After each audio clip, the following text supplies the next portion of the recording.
So it's major plant food. Plants are adapted, and it seems that multi-generational, and there's some really great books on this, but people study it in depth, that each successive generation of the plant adapts better to more CO2. Their roots grow deeper, and I'll search for a second, just see if I had that. CO2, because the plants grow better, the roots grow deeper and spread out more, searching for nutrients because they're growing bigger and faster.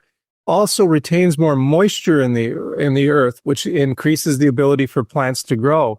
Way back when there were dinosaurs and ferns were the size of a house and trees were several hundred feet or even thousands of feet tall, we're thinking it is from the fossil records and others. CO2 was 2,000 to 6,000 parts per million. So it was a lot more than we have now. So it's super growth plant food.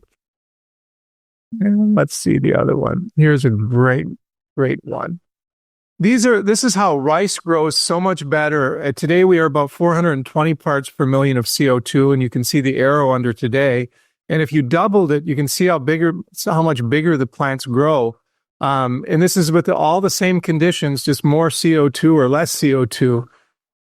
This is another example, and it's in my book, but it shows adding more CO2. AMB means ambient, the amount that's in the atmosphere now. When this was taken, it was a few years ago, so I think it was about 375 parts per million.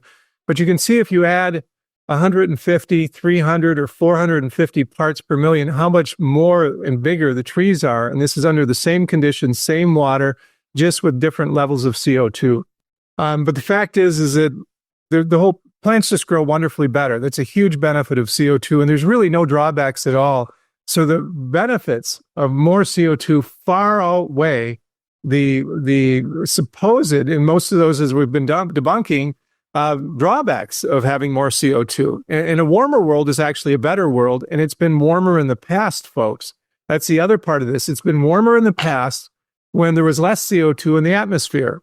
And those ice records from Greenland that you had talked about earlier actually show a lag in CO2 for temperature, about 600 to 800 years. And the Antarctic also shows the same lag. So they conflate that. So how could something that lags temperature lead temperature? So this is built on a whole bunch of lies. That's why I named my book Climate and Energy Lies, because we need to expose them and people need to understand the facts. Right.